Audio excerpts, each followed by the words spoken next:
Breaking news చూస్తున్నాం. Tasty food కోర్ట్‌లో ఘోర అగ్ని ప్రమాదం. వివరాల్లోకి వెళ్తే రంగారెడ్డి జిల్లా హైదరాబాద్ కమిషనరేట్ పరిధిలోని మీర్పేట్ పోలీస్ స్టేషన్ పరిధిలోని బాలాపూర్ చౌరస్తా నుంచి బడంగ్‌పేట్ వెళ్లే ప్రధాన రహదారి కట్టమైసమ్మ దేవాలయం ఎదురుగా ఉన్న టేస్టీ ఫుడ్ కోర్ట్‌లో అగ్ని ప్రమాదం చోటు చేసుకుంది.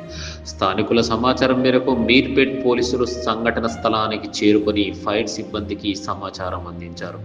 ఫైర్ సిబ్బంది, డీఆర్ఎఫ్ సిబ్బంది అక్కడికి చేరుకొని మంటలను పూర్తిగా అదుపులోకి తీసుకొచ్చారు. అగ్ని ప్రమాదం జరిగిన సమయంలో ఫుడ్ కోర్ట్‌లో ఎవరూ లేకపోవడంతో ఎలాంటి ప్రాణ నష్టం జరగలేదు. ఈ ఘటనపై పోలీసులు కేసు నమోదు చేసుకొని మరి అగ్ని ప్రమాదానికి గల కారణాలు దర్యాప్తు కొనసాగిస్తున్నారు.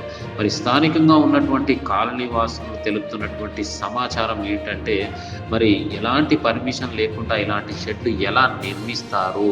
మరి ఇలాంటి షెడ్లు నిర్మించి మరి నేడు ఇంత ఘోరమైన సంఘటన జరిగితే దీనికి కారణం ఎవరు అనేది దర్యాప్తు చేసి వారిపైన తక్షణ చర్యలు తీసుకోవాలని చెప్పేసి స్థానిక కాలనీ వాసులు ఆవేదన వ్యక్తం చేశారు. ఏది ఏమైనా కూడా ఈ అగ్ని ప్రమాదానికి కారణమైనటువంటి వారిపైన చర్యలు తీసుకోవాలని స్థానికులు ఆవేదన